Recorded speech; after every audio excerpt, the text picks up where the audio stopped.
আলাইকুম। আপনাকে একটা কম্বল দিব। শুনেন আমার কথাটা শুনেন। শীতে কষ্ট করতেছেন। আপনার ভাই হিসেবে আপনাকে একটা কম্বল দিই। না শীতে কষ্ট করতেছেন, আমরা তো টাকা পয়সা নিব না আপনার কাছে।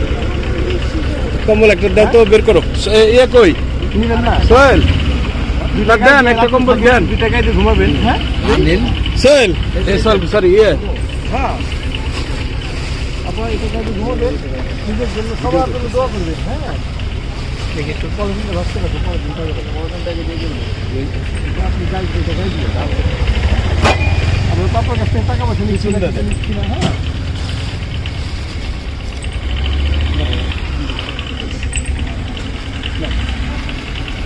মুড়ে তো 2 টাকা দিলে আপনার শীত লাগবে না, হ্যাঁ? ঠিক আছে? আচ্ছা